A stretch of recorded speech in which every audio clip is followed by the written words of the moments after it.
ቀኑ እንመጣለን ካላለ መለው ቀኑን ነው። እሺ እንትኑን አይደለም እና ምንድነው ዛሬ ፏ ብያለሁ። ባይዘው ዛሬ የደስታ ቀን አይታይም። ሙሉን ባሳያችሁ ደስ ይለኛል።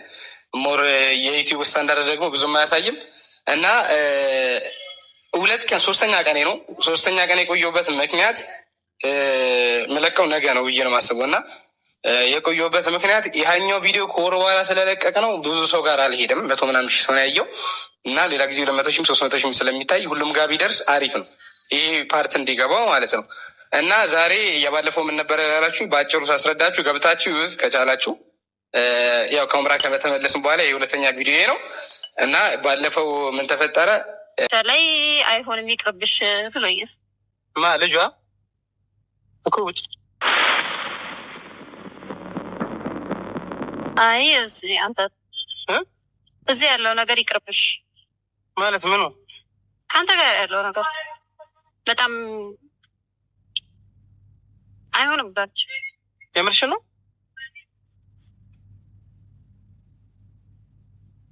እና እኔ ደግሞ ከእሱ ሀሳብ አሉት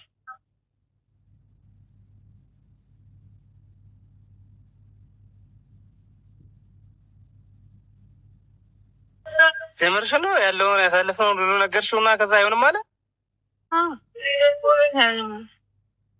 የህፃን ስራ ነገር መሰራት መጀመሪያውኑ ለምን አላሰበም ምናምን አይ አስቧል ምናምን አልኩት፣ ግን አልተዋጠለት። አይሮን እኔ እንደዚህ ያያህል ይሁን አላውቅም።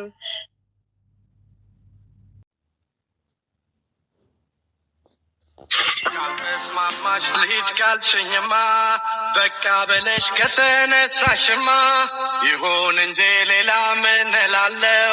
ደግ ደጉን እመኝልሻለሁ። ሰላም ይሆንልሽ ይሳካልሽ ኑሮ ያፈቀርሽው።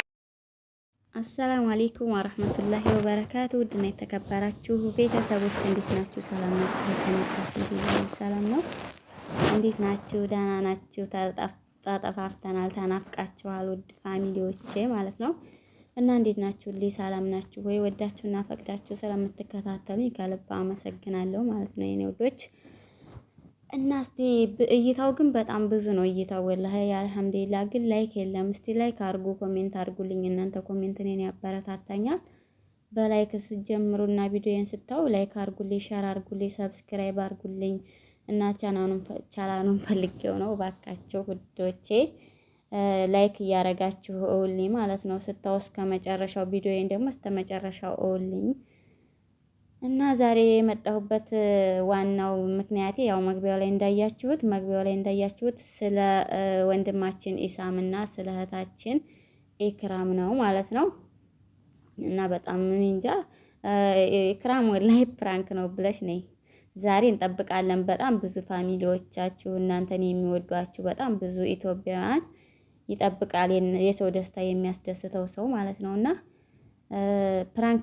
ፕራንክ ነው ማለት አለብሽ። ፕራንክ ነው ብለሽ መናገር እውነታውን መናገር አለብሽ ለህዝቡ ማለት ነው። ፕራንክ እንደሆነ ማሳወቅ አለብሽ። በጉጉት እንጠብቅሻለን።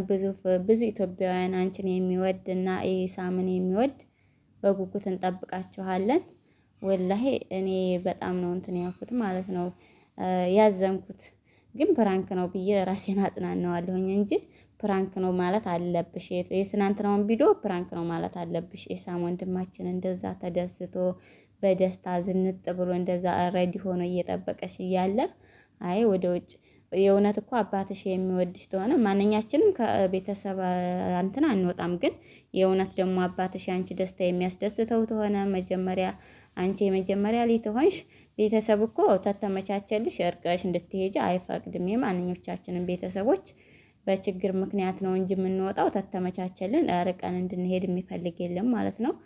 እና ኢሳም ወንድማችን ጋር ሆነሽ እዛው እንትን ብትይ በጣም ደስ ይለናል ማለት ነው የኔ ውድ እህት። እና የትናንትናው ቪዲዮ ፕራንክ ነው ብለሽ ዛሬ ቪዲዮ መስራት አለብሽ። በጣም ብዙ ሰው በጉጉት ነው። እኔ በራሴ በጣም እኔ እንጃ በጣም ነው እኔ ስለ ኢሳም ምን አይነት ስሜት እንደተሰማኝ አላቅም። ግን ፕራንክ ነው ብዬ ነው ያሰብኩት በራሴ ማለት ነው። ፕራንክ ነው ብዬ አስቤያለሁኝ። እና ኢክራም እህታችን የትናንትናውን ቪዲዮ ፕራንክ ነው ብለሽ መስራት አለብሽ። በጣም ብዙ ሰው በጉጉት ይጠብቅሻልና መስራት አለብሽ ማለት ነው። እኔ በበኩሌ በጣም ነው ልቤ የተሰበረው። ስለ ኢሳም ወንድማችን አዝኛለሁ። ምክንያቱም በጉጉት ረዲ ሆኖ እየጠበቀ እያለ ለፋሚሊዎቹ ለማሳወቅ ረዲ ሆኖ ተቀምጦ እያለ አንቺ ግን የሰጠሽው መልስ ትክክል አልነበረም ማለት ነው። እኔ እንደኔ ማለት ቤተሰብ አባትሽን ማሳመን ትችያለሽ። አንቺ ውጭ ሀገር መሄድ ምርጫሽ ታላረግሽው፣ አይ እዛ መሄድ ይሻለኛል ብለሽ ታላሰብሽ አባትሽ የኛ ቤተሰቦቻችን የኛን ደስታ ነው የሚፈልጉት። እኛ ደስተኛ ሆነን እንድንኖር የኛን ደስታ ነው የሚፈልጉት። ከኛ ደስታ በላይ ምንም እንደውም አባትሽ ለአንቺ የሚወድሽ የሚሳሳልሽ ተሆነ አንቺ ርቀሽ እንድትሄጂ በፍጹም አይፈቅድልሽም ማለት ነው። ምክንያቱም ከአይኑ እንድትርቂ አይፈቅድልሽም ማለት ነው። እና አንቺ ነሽ ማሳመን ያለብሽ አባትሽን በቃ ማስረዳት ያለብሽ በስነ ስርዓት ቁጭ ብለሽ አይ በእንደዚህ እንዲህ እኮ ቢሆን እንዲህ ነው ብለሽ አባትሽን ማስረዳት ያለብሽ አንቺ ነሽ። ምክንያቱም አባትሽ የሚያስደስተው የአንቺ ደስታ ነው። ገባሽ? አንቺ እውነት ከኢሳም ጋር የመኖር ፍላጎት አለሽ። ወንድማችን ደግሞ ያው እንደሰማችሁት መግቢያው ላይ ለማግባት በቃ አሁን ከዚህ በኋላ በቃ ሰርግ ኒካ ለማድረግ ፍላጎት ሀሳብ አለው። አስቦ በቃ ሁሉንም ነገር ከዚህ በኋላ በቃ ኒካ አድርጌ ተጋብተን እንኖራለን ብሎ አስቦ ነው እንትን ያለውና አንቺ ፍላጎት ታለሽ ከኢሳም ጋር የመኖር ፍላጎት ሀሳብ ታለሽ። ሁሉንም ነገር ማስተካከል ትችያለሽ። ከአንቺ የበለጠ ማንም ሰው የለም ማለት ነው። አንቺ ነሽ ለራስሽ መወሰን ያለብሽ አንቺ ነሽ። እርግጥ የቤተሰቦቻችን ሀሳብ ቢሆነ አሁን ላይ ወጣት ሆነን አይ እነሱን አንሰማም ምናምን ብለን የምናደርገው ነገር በኋላ መጽዋዕትነት ያስከፍለናል። መጨረሻ ግን ቤተሰቦቻችን ደግሞ የእኛን ደስታ ነው የሚፈልጉት። እና አባትሽ አሁን ውጭ ሀገር ሂጂ፣ ውጭ ሀገር ያለውን አግቢ፣ የእውነት ተወደደሽ አይ ከኔ ርቀሽ ሂጂ አይልሽም። እንደውም ስገቢ ስወጪ እዛው ጎረቤት ሆነሽ እዛው አንድ ሀገር ሆናችሁ የአንቺን ደስታ እያየ የአንቺን ደስታ መካፈል ነው የሚፈልገው አባትሽ ማለት ነው እንደኔ ሀሳብ። ያው ይሄ ቪዲዮ ምናልባት ሊደርስሽም ላይደርስሽም ይችላል። እንግዲህ የኔ ቪዲዮ ኢንሻአላህ ለጊዜው እንግዲህ ያው ብዙ ሰዎች ጋር ተደራሽነት ስለማይኖረው እኔ ግን እንደ ራሴ እንደ አንዲት ሴት የተሰማኝን ስሜት ነው የተናገርኩት ማለት ነው። እና አንቺ ማስረዳት ትችያለሽ፣ አባትሽን ማስረዳት ትችያለሽ። ምክንያቱም ያንቺን ደስታ ነው ቤተሰብ የሚፈልገው ያንቺን ደስታ ነው። እና አንቺ የሚሆነውን ነገር እንደዚህ ቢሆን እንደዚህ ነው ብለሽ ተናገርሽ፣ ለአባትሽ ታስረዳሽው አባትሽ ካንቺ ሀሳብ የሚወጣበት ምክንያት ምንም አይነት ምክንያት አይኖረውም። ምክንያቱም ያንቺን ደስታ ቤተሰብ የሚፈልገው የኛን ደስታ ነውና ወደን ፈቅደን አይደለም ሀታ ስደት ላይ የምንወጣው። ቢሆንልን ቢመቻችልን ከቤተሰቦቻችን መራቅ አንፈልግም ማንኛችንም። ቤተሰቦቻችን ጋር ባንድ ሆነን ስናጣም እንትን ስንልም ስንደሰትም ግን ያው ታውቂያለሽ፣ ሁላችሁም ታውቃላችሁ። እና እኔ እንደኔ ሀሳብ ነው ይሄንን የተናገርኩት። ኢክራም እህታችን በደንብ እሰቢበት፣ ተረጋግተሽ ቁጭ ብለሽ እሰቢ ማለት ነው ስለ ራስሽ። አባትሽን ማሳመን ከአንቺ በላይ ማንም ሰው አይችልም። የዛሬው ቪዲዮ ይሄን ይመስላል። አሰላሙ አለይኩም ወራህመቱላሂ